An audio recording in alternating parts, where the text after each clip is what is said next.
अस्सलाम वालेकुम व्यूअर्स, खुशखबरी सीरीज़ की 34वें एपिसोड के साथ मैं हूं आपका मेज़बान अब्दुर्रहमान। आज मेरे पास आपको देने के लिए 3 अहम खुशखबरियां हैं जो कि सस्ती बिजली से मुतालिक हैं। सबसे पहली तो ये कि पंजाब के अंदर पाकिस्तानी तारीख का सबसे सस्ता मुआहदा हुआ है सोलर एनर्जी के ज़रिए, जिसका फ़ी यूनिट हमें 6 रुपये में पड़ेगा। दूसरी खुशखबरी, जो तरबेला डैम है उसका एक एक्सटेंशन 4 है, उसने गुज़िश्ता साल के दौरान 10 अरब यूनिट बिजली पैदा की, जिसकी वजह से हुकूमत को 75 अरब रुपए की आमदन हुई है। और इसका तीसरा ये कि हुकूमत ने जो हमारा बिजली का तरसील का निज़ाम था उसके अंदर बेहतरी की है। और पहले ये सिर्फ 18,000 मेगावाट बिजली पावर प्लांट से हमारे घरों तक तरसील कर सकता था, अब इस सिस्टम को अपग्रेड करके 24,000 मेगावाट तक कर दिया गया है। इसका कामयाब तजर्बा हो चुका है, क्योंकि पाकिस्तान में जो मौजूदा बिजली है वो 34,000 मेगावाट है। हम 34,000 मेगावाट बिजली पैदा कर सकते हैं, लेकिन इसकी तरसील सिर्फ 18,000 मेगावाट कर सकते थे, जो कि अब 24,000 मेगावाट हो चुकी है, जिसे बतदरीज बढ़ाकर 34,000 मेगावाट किया जाएगा। और आखिर में हम आपको ये बताएंगे कि पाकिस्तान के अंदर हाइडल एनर्जी के कितने हज़ार मेगावाट के ऊपर काम हो रहा है, कितने हज़ार मेगावाट सस्ती पन बिजली पाकिस्तान में बनने जा रही है। तो सबसे पहले आते हैं पाकिस्तानी तारीख के सबसे सस्ते सोलर पावर प्लांट के मुआहदे की तरफ। ये सोलर पावर प्लांट लिया के अंदर लगने जा रहा है, जिसका मुआहदा हुआ है एक 100 मेगावाट का सोलर पावर प्लांट होगा, जिस पर 10 अरब रुपए लागत आएगी। और इससे पैदा होने वाली बिजली 3.7 सेंट की, यानी तकरीबन 6 रुपये पाकिस्तानी की होगी। और इस पावर प्लांट से कितने घरों को फ़ायदा होगा?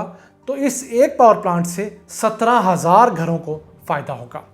याद रहे, इससे पहले जितने सोलर एनर्जी के पावर प्लांट्स लगते रहे उनसे पैदा होने वाली बिजली 18 से 20 रुपये यूनिट हुआ करती थी, जो कि अब बतदरीज कम होकर 5 से 6 रुपये हो गई है। और उम्मीद की जा रही है कि अगर इसी तरह हुकूमत ने ओपन टेंडरिंग के ज़रिए लोगों को ठेके दिए तो ये 3-4 रुपये यूनिट पे आ जाएगी।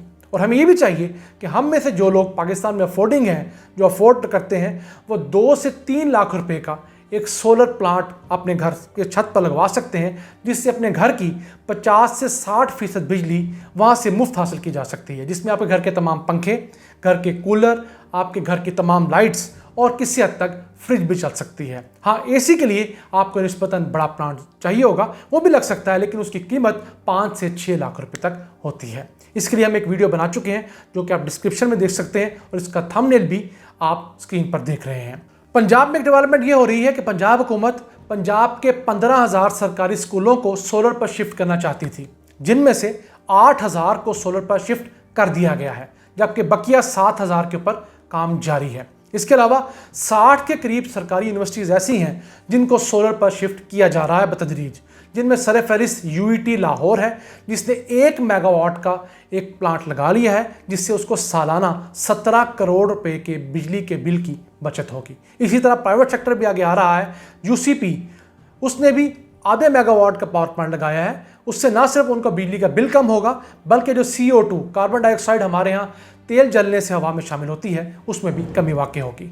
अब हुकूमत तमाम BHUs, जो छोटे छोटे हुकूमती सरकारी देही मराकज़ हैं, और 120 बड़े अस्पताल पंजाब के, उन तमाम को भी सोलर पर शिफ्ट करने जा रही है, ताकि ना सिर्फ पैसों की बचत हो, बल्कि उनको दिन के औकात में मुसलसल बिजली मिल सके। अब हम वापस आते हैं सस्ती बिजली के ज़राए की तरफ।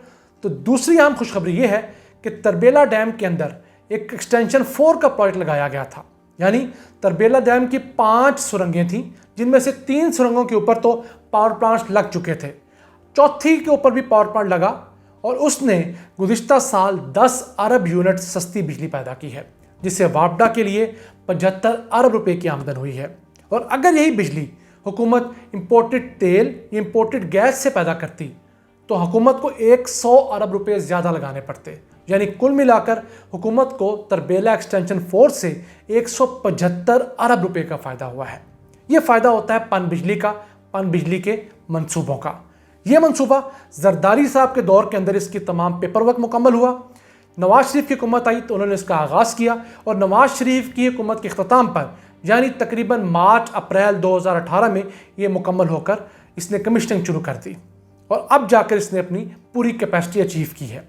ये एक अच्छा प्रोजेक्ट है। इस तरह के तमाम प्रोजेक्ट्स के ऊपर मजीद काम करना चाहिए, क्योंकि माहिरीन का ख्याल है कि तरबेला डैम की जो पहली 10 टरबाइनें लग चुकी हैं तकरीबन, वो नाकारा हो गई हैं, वो पुरानी हैं, उनसे कम बिजली पैदा होती है, सलाहियत कम है। तो अगर उन टरबाइंस को, उनसे मुतल्लिका तमाम इक्विपमेंट को ओवरहॉल किया जाए तो उनसे भी 200 मेगावाट इजाफी बिजली हासिल की जा सकती है, यानी एक छोटे लेवल का पावर प्लांट लगाने जितनी बिजली हम वहाँ से हासिल कर सकते हैं, जिससे पाकिस्तान को 25 अरब रुपए का फ़ायदा होगा। हुकूमत को इस जानिब सोचना चाहिए कि तरबेला डैम की तमाम पुरानी टरबाइंस को ओवरहॉल करके वहाँ से भी तकरीबन 200 मेगावाट सस्ती बिजली पन बिजली सिस्टम में शामिल की जानी चाहिए। अब हम आते हैं हुकूमत के तरसीली निज़ाम की तरफ। जो तीसरी खुशखबरी है तो वो ये है कि पहले जब 2 साल पहले PTA की हुकूमत आई थी तो पाकिस्तान 34,000 मेगावाट बिजली बना तो सकता था, लेकिन वो बिजली तरसील नहीं हो सकती थी, यानी पावर प्लांट से घरों तक पहुंच नहीं सकती थी। हमारी जो लाइनें थी, हमारे जो ग्रिड स्टेशन थे, वो इस काबिल नहीं थे कि इतनी ज़्यादा मिकदार में बिजली को तरसील कर सकें। अब इस हुकूमत ने कुछ मेहनत की है तरसील के निज़ाम पे, तो अब वो 18,000 के अंदर 6,000 मेगावाट बिजली ऐड हुई है। अब जो हमारा एग्जिस्टिंग सिस्टम है, इसी के अंदर 24,000 मेगावाट बिजली एक टाइम के ऊपर तरसील की जा सकती है, यानी कि अब लोड शेडिंग कम होगी। पहले लोड शेडिंग ज़्यादा इस वजह से भी होती थी कि वहाँ पर तरसील कम होती थी। हाँ, कुछ इलाकों में लोड शेडिंग है, उनके खदशात जायज़ हैं, जैसे कराची है। कराची में लोड शेडिंग इसलिए है कि के इलेक्ट्रिक ने बदमाशी की, अपने सिस्टम पे पैसा नहीं लगाया, इसलिए क्योंकि वो मुल्क से अलग सिस्टम है के इलेक्ट्रिक का सिर्फ एक, तो उस वजह से वहाँ पर लोड शेडिंग ज़्यादा होती है। और दूसरा, पाकिस्तान के वो इलाके जहाँ पर चोरी बहुत ज़्यादा है और चोरी रोकी नहीं जाती, लोग जौक दर जौक चोरी करते हैं, वहाँ पर हुकूमत ज़्यादा लोड शेडिंग इसलिए करती है कि वहाँ पर हुकूमत को कम से कम नुकसान बर्दाश्त करना पड़े। लेकिन हुकूमत को चाहिए कि सबको सज़ा देने की बजाय चोरों को पकड़े, उनको सख्त से सख्त सज़ाएँ दें। कुछ को दी जा रही हैं सैकड़ों में, लेकिन ये तादाद जब हज़ारों में होगी और उनकी तस्वीर जब आप अखबारात में शाया करेंगे उन चोरों की, उन डकैतों के जो बिजली चोर हैं, तो सारे के सारे राह रास्त पे आ जाएंगे। और आखिर में मैं आपको ये बताता चलूँ कि पाकिस्तान में इस वक्त 10,800 मेगावाट के पन बिजली के मंसूबों पर काम हो रहा है, जो कि इंतहाई सस्ती बिजली तस्वर होती है दुनिया भर में। 2 से 3 रुपए यूनिट उसके पड़ते हैं। ये पन बिजली के मंसूबे जो हाइडल होते हैं, पानी से पैदा होने वाली बिजली, इनके अंदर सबसे बड़ा तो हमारे पास भाषा डैम पर काम जारी और सारी है। 4500 मेगावाट इससे बिजली पैदा होगी। आप उसका लिंक डिस्क्रिप्शन में देख लें। जिन लोगों को एतराज़ है, शिकवा रहता है और शिकायत करते हैं कि पाकिस्तान में कुछ नहीं हो रहा, वो हो रहा है। ये प्रोजेक्ट 10 साल का है, पहले दिन नहीं बनता, तो उसके ऊपर काम हो रहा है। इसी के साथ साथ दासू है जो तकरीबन 4350 मेगावाट है, उसके फ़ेज़ 1 के ऊपर काम काफ़ी जारी है। इसी के साथ साथ मोहम्मद डैम है, दीगर कई डैम्स हैं जिसके ऊपर हम एक वीडियो कर चुके हैं। पाकिस्तान के 11 बड़े डैम्स और पावर प्रोजेक्ट्स जो बन रहे हैं वो भी स्क्रीन पे आप देख सकते हैं। ये तमाम प्रोजेक्ट से तकरीबन 10,800 मेगावाट बिजली सिस्टम में हासिल होगी। इस बिजली सस्ती बिजली होगी। इस बिजली को आने में तकरीबन अगले 8 साल लगेंगे। उसके बाद हमें उम्मीद है कि पाकिस्तान के अंदर बिजली की कीमत में वाज़ेह कमी होगी, हमारी इंडस्ट्री को सुख का सांस आएगा और आम सारिफिन, घरेलू सारिफिन भी हुकूमत को कुछ दुआएं देने के काबिल तो हो सकेंगे। अपने मेज़बान अब्दुर्रहमान को इसी दुआ के साथ इजाज़त दीजिए कि अल्लाह ताला हमारा हामी नासिर हो। अल्लाह निगहबान।